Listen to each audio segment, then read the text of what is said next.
The exhaustion didn't start all at once. It happened slowly in the way you stopped replying to messages, in the way silence became more comfortable than conversation, in the way you started saying, "I'm fine," with a smile that didn't feel real anymore. And the terrifying part is, most emotionally exhausted people don't even realize they're exhausted. They think they're just tired, busy, sensitive, broken. But psychology explains this differently, because emotional exhaustion is not just stress. It's what happens when the mind carries pain for too long without recovery, when the soul keeps surviving instead of living. And eventually, something inside you begins to shut down. Not loudly, quietly. This is where everything changes. Because once emotional exhaustion reaches a certain point, it starts altering your personality, your relationships, even the way you see the world. And almost nobody talks about it. So if you've been feeling emotionally numb, disconnected, constantly drained for no clear reason, this video may explain more about you than you expect. Here are 7 signs you're emotionally exhausted, and the last one is usually the most dangerous. Number 1, you feel tired even after resting. This is one of the first psychological signs. Your body sleeps, but your mind never truly rests. You wake up exhausted, not physically, emotionally, because emotional exhaustion isn't caused by movement, it's caused by emotional overload. Too many disappointments, too many unspoken emotions, too many situations where you had to stay strong while slowly falling apart inside. Carl Jung believed that what we suppress does not disappear. It waits in the unconscious. And over time, that emotional weight drains your energy without you realizing it. This is why emotionally exhausted people often feel guilty for being tired. They think, "Why am I exhausted? I didn't even do anything today."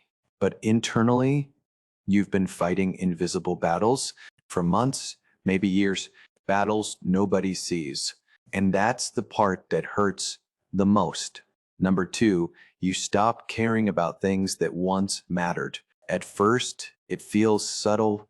Music doesn't hit the same. Conversations feel empty. Your passions become distant memories. You still function. You still smile sometimes. But emotionally, you feel disconnected from your own life. Psychology calls this emotional detachment. It happens when the brain becomes overwhelmed by constant emotional pressure. So it starts protecting itself, not by healing, by numbing.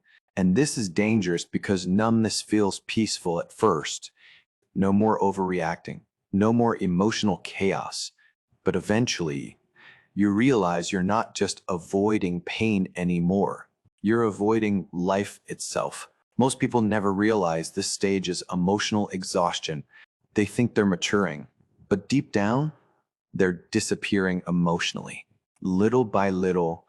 Number 3, you isolate yourself without explaining why. You start canceling plans, ignoring calls, avoiding people you once loved, not because you hate them, because interacting feels heavy.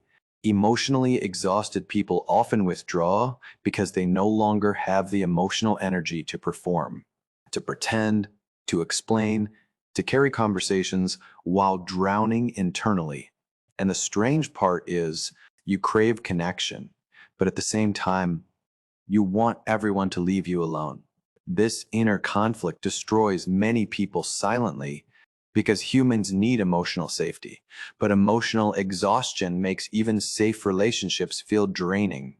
Carl Jung once said, "Loneliness does not come from having no people around you, but from being unable to communicate the things that matter most." And emotionally exhausted people understand this deeply. Sometimes you're surrounded by people, yet to feel completely alone because nobody sees what's happening inside your mind. Number 4, you become emotionally sensitive to small things. A simple comment ruins your day. A small disappointment feels devastating. You overthink tiny interactions for hours, and you start asking yourself, Why am I reacting like this? Because emotional exhaustion weakens emotional regulation. Your nervous system stays in survival mode for too long.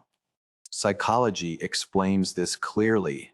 When stress becomes chronic, the brain becomes hyper alert. It starts scanning for danger everywhere. Even harmless situations begin to feel emotionally threatening.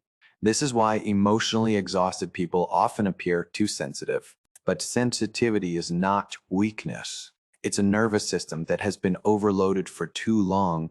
And the dangerous part is, most people around you won't understand this.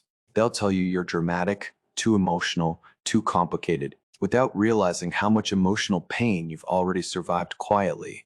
This is the part nobody sees, the silent exhaustion behind the reaction. Number 5, you constantly overthink everything.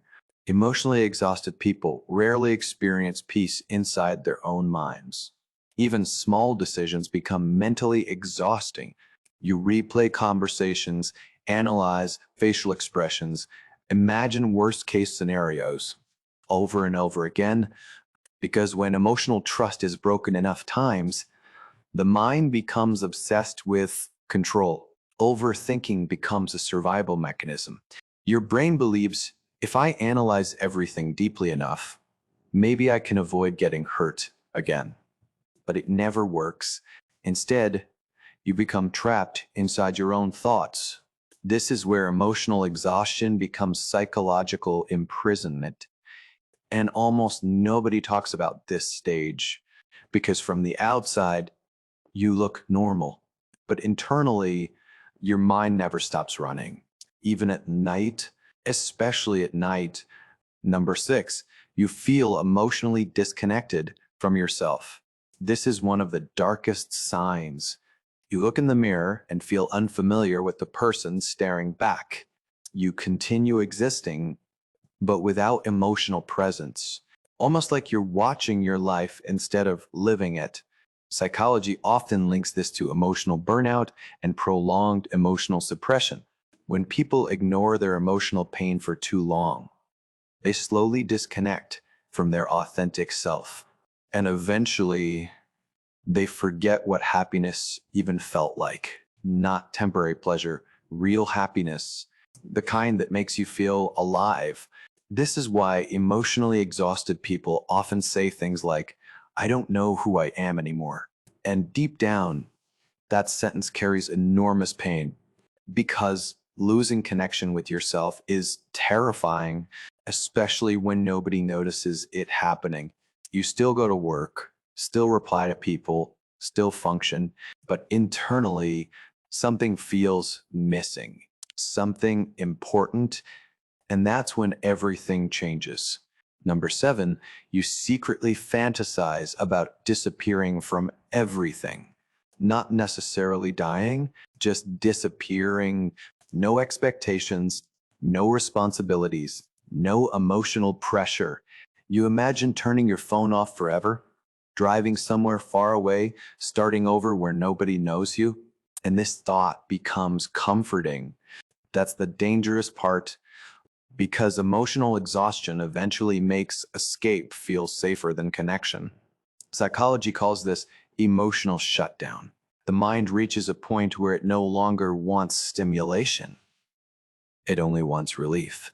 And if this continues long enough, people stop recognizing their own emotional needs entirely. They stop asking for help, stop expressing pain, stop believing anyone would understand anyway. This is why emotionally exhausted people often suffer in silence, not because they want to, because they've become too tired to explain what's wrong anymore. And maybe that's where you are right now. Maybe nobody knows how heavy your mind has become. Maybe you've spent years carrying emotions you were never taught how to process. Maybe you became everyone's safe place while having nowhere safe yourself, and eventually even strong people collapse internally, quietly. This is the truth most people avoid. Emotional exhaustion doesn't always look dramatic. Sometimes it looks like smiling while feeling empty, laughing while mentally drained, helping others while secretly falling apart. But here's what matters most. Your exhaustion is not proof that you're weak. It's proof that your mind has been carrying too much for too long without healing. And healing begins the moment you stop pretending you're okay when you're not. Because awareness changes everything. The moment you recognize emotional exhaustion, you stop blaming yourself for symptoms that were never character flaws. You begin understanding the deeper psychological wounds underneath them. And maybe for the first time in a long time, you finally give yourself permission to rest emotionally, not just physically, emotionally, because some people are not tired from life. They are tired from surviving it. And those are two very different things. But almost nobody talks about this until now,